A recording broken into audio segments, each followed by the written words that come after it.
Okay, so hello, good morning, afternoon, or evening, wherever you are. My name is Harrison. I am a 1996 child, and I'm currently in Ontario, Canada, and I'm making this video because I want to talk about transgender issues. I know that you don't know me, and this is the first time I'm actually making a video. This is the first time I think I'm putting my face on a video as opposed to Facebook pictures, whatever. But I wanted to make this to add my aspect to the conversation about gender, sexuality. I think I have a unique perspective, and I just wanted to share a story.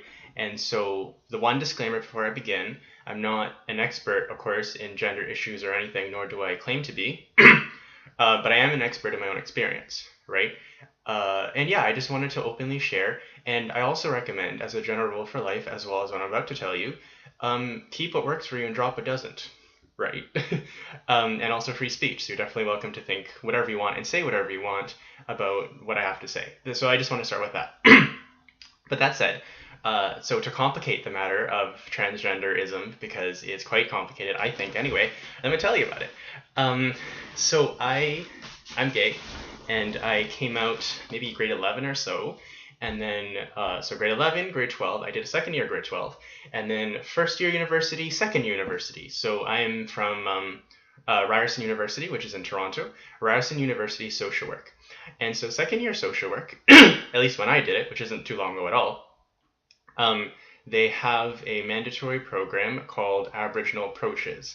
And so the professor for said program is an Anishinaabe born woman. And just in case you don't know what that means, that's the name of the, I believe, clan for the First Nations of Canada. And Canada's history is one of colonization, right? There were the Anishinaabe, there were the Inuit, Métis, a whole bunch of other First Nations kind of tribes, clans. I'm not exactly sure the term, and I don't mean to be offensive in case I say it incorrectly, right? And then, the Europeans, the British, and such came over and then they colonized it, and so Canada recently celebrated, I think it's 151st birthday, right? Canada's obviously way longer than that, but it's just that it wasn't until it was colonized that they started to think of it as Canada, right? Before then, apparently, it was called Turtle Island. I'm getting a little bit too much into this. I find this history interesting, even though it's not the point of my story. Anyway, so my teacher is 50 to 60 years old, and she is a survivor of the 60s scoop and residential schools as well, just to say. So here's a natural born Anishinaabe woman, and we're in class, and she asks us to run a simulation of what colonization might be like. And it's a very powerful exercise, and I'm going to explain it. You'll see how it works. So one thing to note, though, before I begin, is that I'm one of four men. In this particular case, I'm one of four men in my whole social work, cohort for that year, right? So the graduating class of, I think it's 2019. I'm just, so within that group, there's maybe 20 men total and 200 plus women, girls from high school kind of thing. Anyway, so we're not a lot of men. But in this particular Aboriginal Approaches class, I'm one of four men. So my prof goes, oh, that's perfect. We're going to put one of the men in each of the corners to run the simulation. According to my understanding, and just one disclaimer before I begin, if I get anything wrong about Anishinaabe culture, I don't mean to, including if I'm mispronouncing it. I hope I'm not. But I hope you get the core of my point, and if I get anything wrong, feel free to correct me. So she says, okay, so according to her culture, the men are the torch bearers, which means masculine in charge of the fire that would, I guess, be in the middle of the tribe, and the fire is the light that guides you and it protects you, right? And the fire is the way you cook as well. So it's like the centerpiece in a sense, you can think of it, right? And so each of the four of us were assigned to a corner, and again, this is all simulation, right? And then there's two circles within us as the men who are the guardians. You have the circle of the elders, which are mostly women. I don't know if that's actually true or if it's just because our class, right? There's only four men in the class, but anyway, the elders, and then within that circle are the children, and then there's this particular cloth that represents Anishinaabe culture, something like that, one of those weaved cloths, hand weave woven cloths that's in the center, to represent within the culture, and then outside of that, it's the children, which are the next generation, right? And then of course the women protect the children, and it's the men that protect the women that protect the children. And then we ran the simulation. We had one classmate left over, and she had this fake document that my prof had prepared beforehand, and it was in a language we couldn't understand. It was in one of the Anishinaabe languages, just to put a little interesting twist on it, right? We couldn't read it. I was the one.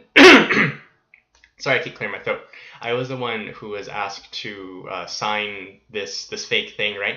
And I said, I don't speak this language. And she goes, oh, don't worry about it. Just do it anyway. So I signed, and apparently I was the lucky Anishinaabe man who got to experience what it was like to sign away my tribe's land while being lied to and told that it would actually double my land. Something like that, right? So I felt some real shame at that. I know it's a simulation, okay, but I felt some real shame at that. And and so yeah, and then after that you would the prof would take away certain of the elders and say, like, this elder died of diabetes, right? That's a big thing in the First Nations world. And then this little child was put into a residential school. This wife was actually killed by her drunk husband, who was addicted to alcohol or something, right? And he became abusive. And this one actually died of starvation, and this one died of unclean water, stuff like that. And so, like, I felt like I'm a male, right? I'm a man, I'm a protector, and yet these children and the woman and everyone I'm supposed to protect are getting ripped away from these inner circles, and I felt horrible. And and after the experience, and I, like I said, I'm talking about transgender issues. I am going to connect the dots, okay? So after the experience, I'm feeling extremely shitty, and I'm taking this very hard, okay? Because it's not just a simulation. People can say that, like, what are you worrying about it, Harrison? It's just a small thing. It's not a small thing because it represents a much bigger issue, right? So anyway, I'm after the class, I am sitting alone on the steps and outside, and I'm just reflecting on how shitty I felt that I'm supposed to be a protector and I did jack shit. And I thought to myself in that instant, I'm not a man, because a man should have been there, should have been able to do something about it, should have been able to protect my people, and here I was the one who signed away their death. If it weren't for me, and it weren't for my incompetence, my tribe might have still been alive. Okay, that's what I, like, channeled in a sense. That's what I felt like. I'm sure that's valid on some level for some Anishinaabe man or some First Nations men out there, right? I'm sure my feelings are valid in that way. Yeah, it was just tough. And so for the next 2 or 3 days, I was ruminating on that, okay? I don't really know why, but something in me was like, this is important. And I was grieving something. I'm not exactly sure. That's how I'm going to describe it. And so I just, like, you're not a man. You're not a man. You're fucking not a man. Like, what the hell? You're not a man. And then, but the interesting thing is that on maybe like the 3rd or 4th day of that constant shame, it shifted from you're not a man to you're not a man. Like, no, hold on a second, Harrison. Just because you have a penis, which, by the way, I do, just to be super clear. I don't know, because in today's world, sometimes you shouldn't assume is a thing, right? So I am male, I am XY chromosome, and I do have a penis, okay? And it's a natural penis, not an artificial one, anything. At least I hope not. So, so I thought to myself, like, just because I have a penis doesn't necessarily mean that I'm a man, right? Like, I actually thought that, and it made sense to me, and it still does to this day. So the thought came to me, you're not a man. What if you actually aren't? Like, serious question, right? What qualifies me as a man? And you could say biology, and I understand that, but I think there's more to it than that. What if I have a type of, like, let's call it gender energy, is the term I'm going to use. I invented that term. Maybe someone else has it. I don't really know. But what if there's a type of, like, gender energy that's more for me, let's say, okay? So what if I'm more gender energy feminine, but I'm masculine bodied? Would that be unreasonable to think? And the answer is no. And then I thought about some of my other experiences, right? And I'll just give some of them for you. Of course, this is going to sound like stereotypes, but, like, I hope you get the main point. So first of all, I'm gay. I'm attracted to masculine men, in quotes, masculine men, okay? I'm attracted to big men, I'm attracted to hairy men, I'm attracted to muscular men, just being honest. This is me being so vulnerable right now. Those are all traits of masculinity, right? And so it makes sense to me that if I'm a feminine spirit, I'm attracted to masculinity. Not to say that's not my covert way of saying, like, all gay men are feminine as if it's an insult or something, right? But that makes sense to me, that if you were feminine, then of course you'd be attracted to the masculine. So that checks out. I'm super interested in arts. I'm interested in people way more than I am things. I'm in social work. Social work is a profession about helping people in crises management and like people crisis managements, right? And like for example, a related field would be sociology and politics, which to me is more like in the right wing, not right wing, sorry, in the right brain realm, like the creative, as opposed to the left brain, like math, sciences, whatever.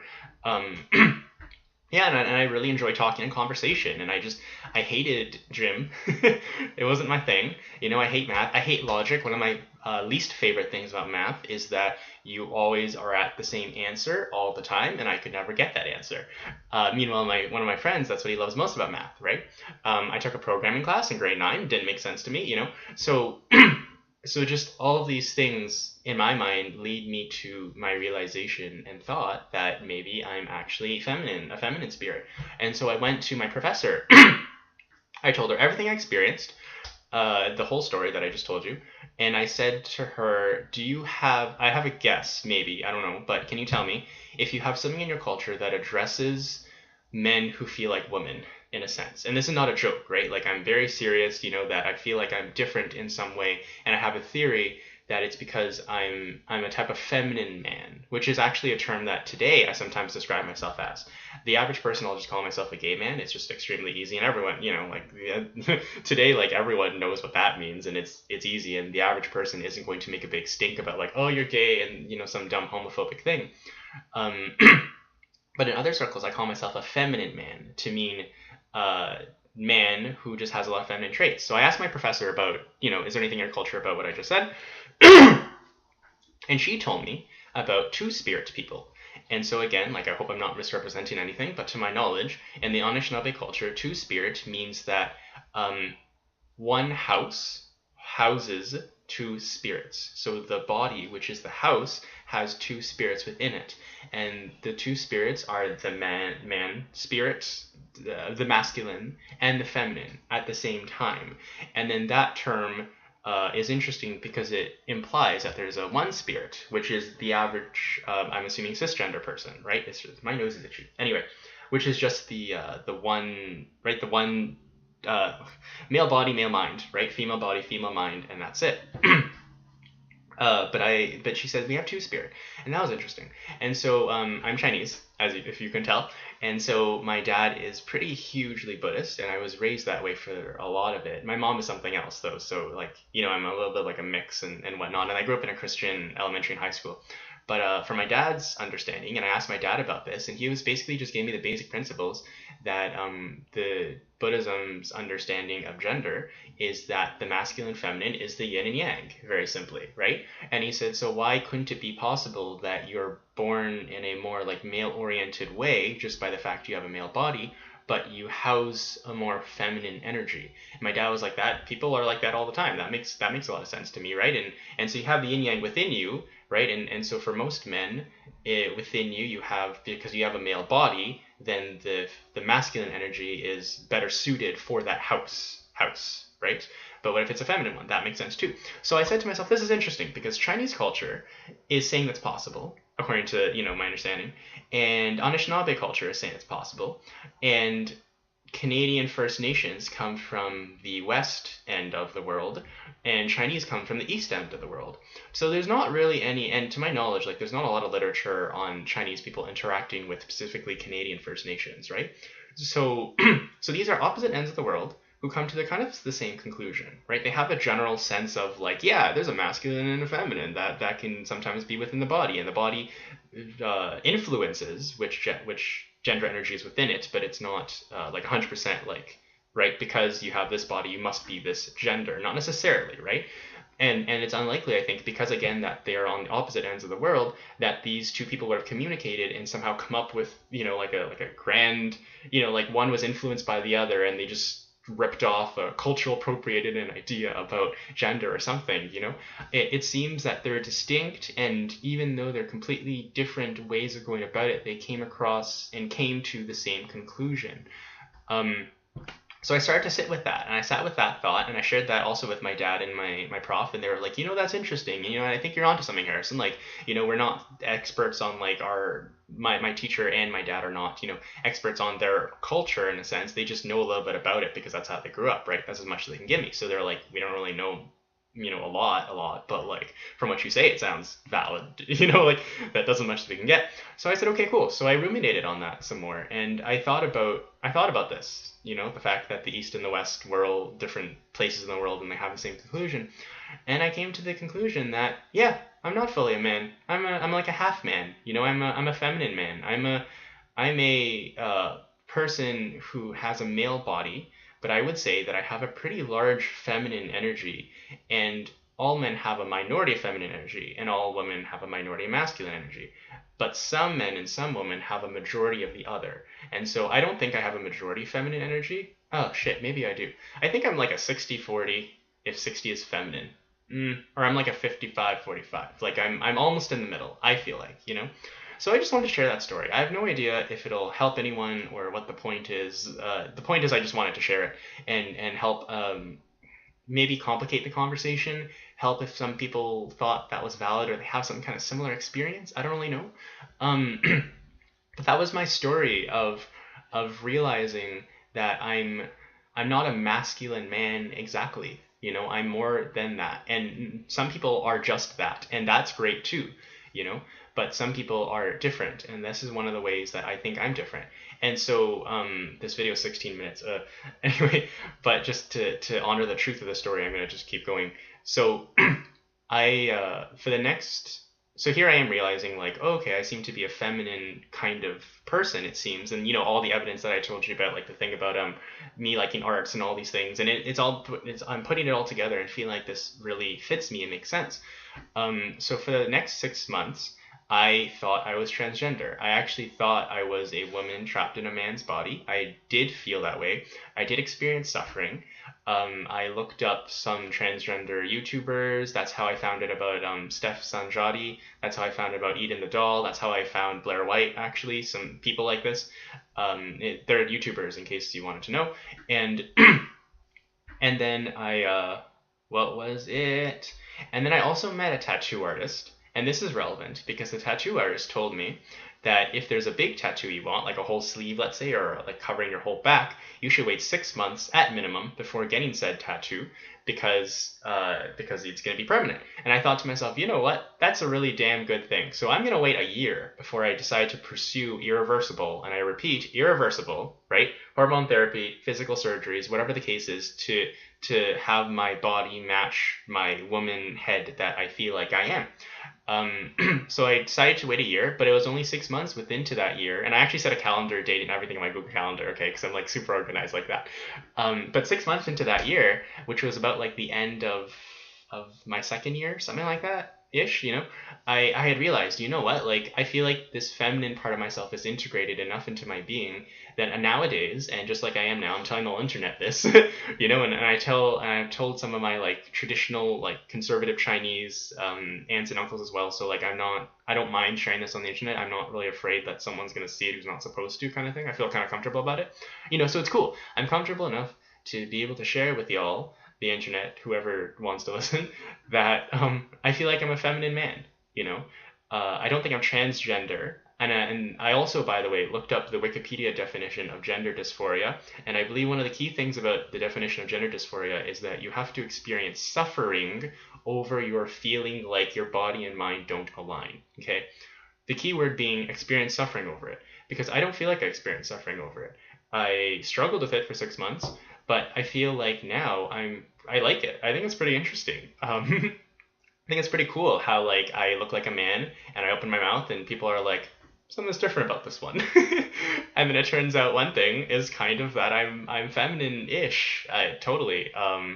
And that's just, I don't know, that's been a unique journey, and it makes me feel like I can, so one of the many things is that I can relate to men because I am a man. I'm not going to get into that. There's a sex joke I'm thinking of. And I can also relate to women because I feel like in a sense I kind of come from a woman, like my mind automatically goes to like a feminine place to begin with. For example, like because of how I'm in social work. So I think about helping people and I'm a very caring person. Not to say those are like feminine traits only, but you know what I mean, right? Like women in general have that kind of caring, nurturing nature, and that's totally me. So I feel like I can relate to both. Yeah, and so And so it's like I so it's just interesting, because I'm not transgender. Transgender means that you're like you I would feel like I'm such a woman in my own body that I have to transition and change this body, but I don't feel that way. I feel I'm generally kind of feminine, but I don't feel like I have to do anything about it. So I also wanted to just say that, and perhaps you don't know about people like me, so I wanted to share. Perhaps you are someone like me, so I wanted to tell you you're not alone because I'm someone like that. Perhaps you are, I don't know, perhaps you're someone who's never heard of something like this. So like, hello, ta-da, I'm here.